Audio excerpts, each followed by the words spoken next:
Welcome to the screencast introducing the Blackboard Collaborate interface for online workshops from the Office of Digital Learning for Baltimore County Public Schools. If you are attending an upcoming online workshop and it is your first time using the Blackboard Collaborate interface, this screencast will walk you through the required elements that will help you participate and be successful in the workshop. When you log into an online workshop in Blackboard Collaborate, you will see a window that looks something like this. The first thing that you should do is to use your audio setup wizard to make sure that your headphones, microphones, speaker are set at appropriate volume levels. The audio setup wizard is a blue microphone icon with a red gear. In the audio setup wizard window, you will first select which device you are using to hear. In my case, I'm using a headset with headphones, so I will select that and hit OK. The next thing that will happen is that it will play a message for you so you can check to make sure that the volume level is appropriate.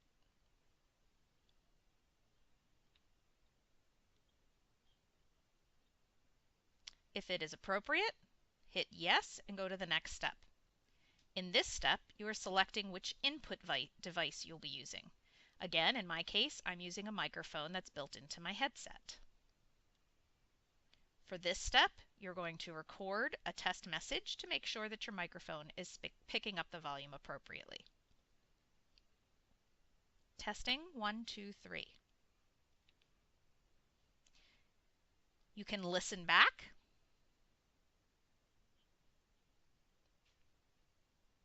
And if the level is appropriate, hit yes, and your setup is complete.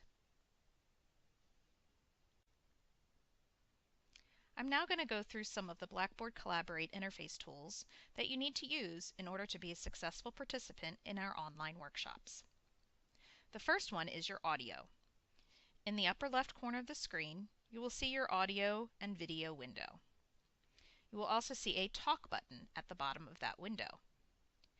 If you click on the talk button, that means that people can now hear you through your microphone. You'll notice that there's a little blue microphone icon next to the talk button to indicate that you currently have the floor. When you are finished talking, be sure to click on that button again so that your microphone is turned off. If at any time you have trouble hearing people, there is a volume button right here. And if people indicate that they are having trouble hearing you, you may increase your microphone volume here. Notice that the person who is talking has a blue microphone icon next to their name down here in the participant window. For most online workshops, you're not going to be using the video feature. However, if you do, you will have to select which video input you're using, and then your video will appear on the screen.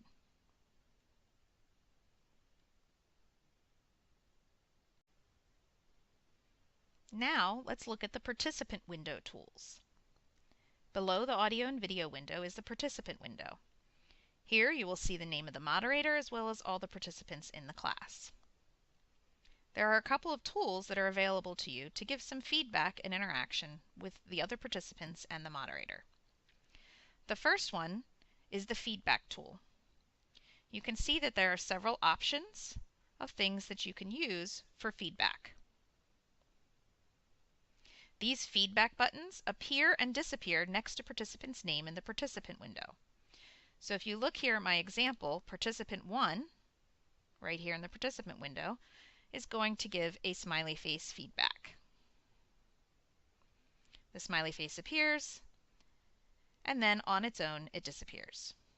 You can also see there's approval, disapproval, or if you need to indicate that the person who's speaking needs to slow down or speed up, you have those buttons as well. The second button going across is the away button. If you're going to step away from the computer for any period of time, for an emergency, bathroom break, phone call, etc., please make sure that you click on that button to indicate that you are away from the computer. That way, the moderator isn't looking for you to participate. When you return to the computer, click the button again to indicate that you are back. The third button is the hand raising button. When you click on that button, as participant 1 is going to do here, you will see a red number appears next to the participant's name. If you have a question at any point in time during the workshop, or if you want to answer a question, feel free to use the raise hand button to indicate that you would like to speak. At that point, the moderator can give you the floor and you can use the talk button to respond. The moderator may also ask you to raise your hand for some sort of feedback.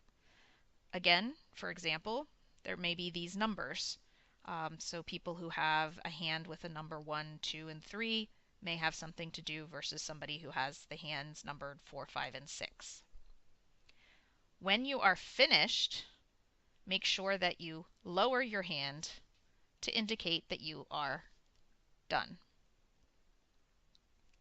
The fourth button is a polling button. There are two different types of polls, a simple yes, no, and a multiple choice. Your instructor at any point may ask a question and use the polling icons in order to get feedback. You would be able to see the responses of all the participants, and the instructor or moderator would be able to see a total tally. The instructor can clear the poll, or you can also go in and clear your response.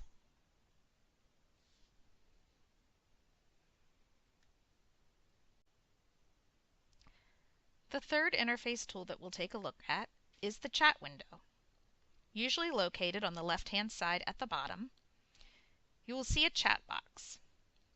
You simply type in the white space to leave a message and make sure you hit the enter key to send. You can see in our chat box here that each person's name appears before whatever it is that they typed in the chat box. By default, you are chatting with everybody else who's in the room. You do have the opportunity to do a private chat with other people. If that tool is going to be used during the workshop, your instructor will give you further instructions on how to do so. If you already know how to use the private chat feature, please keep those limited, as the private chats can fill the instructor's chat window. There really is no private chat, because even though it may be something between you and another participant, moderators, or your instructor, can actually see all private chats. So please keep those to a minimum. There is an emoticon button if you would like to insert an emoticon for any reason. And there is a menu button that allows you to increase or decrease your font size if you so desire.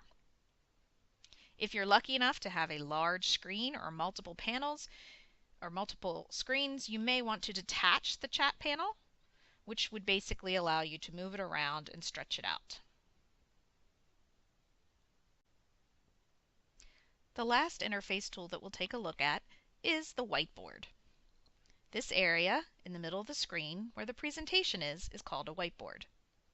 On the left-hand side of the screen, you will see whiteboard tools. If you are connected to the online workshop using a mobile device such as a tablet or smartphone, you will not be able to use the whiteboard tools. For everybody else, you will see the whiteboard tools, and at certain times during the workshop, your instructor may ask you to use them. The most useful one is the text tool. There are two different text tools. The one with the lines here creates a text box, which allows you to type multiple lines of text that can be scrolled through. The single A text only creates one line of text. If you have to type a lot, it is recommended that you use the one with the lines. After you select the tool, you simply click on the screen to type.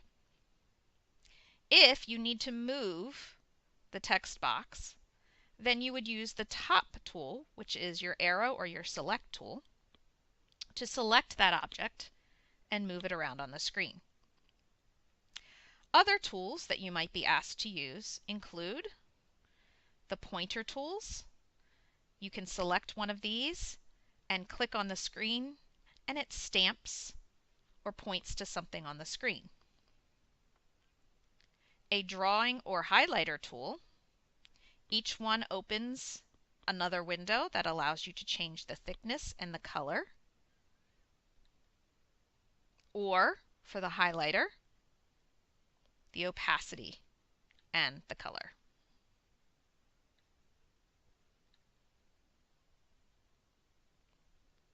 Again, the select tool would allow you to move those.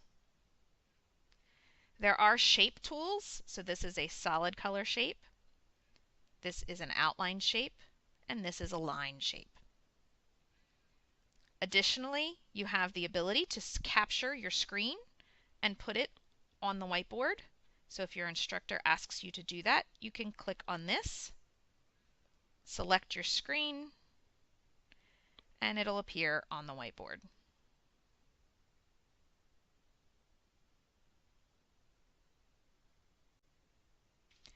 For many of our online workshops, you will be asked to switch back and forth between the Blackboard Collaborate interface and other applications.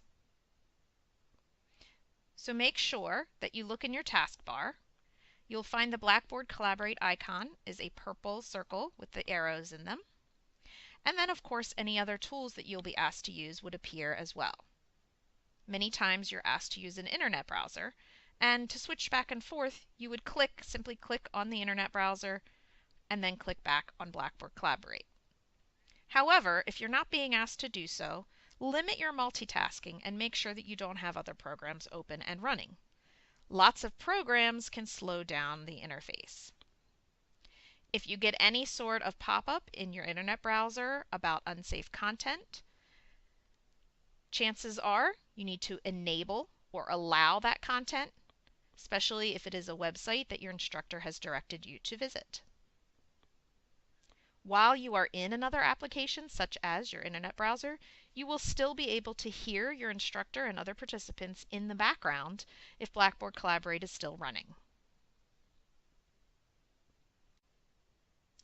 There are many other Blackboard Collaborate tools that your instructor may or may not use in your online workshop.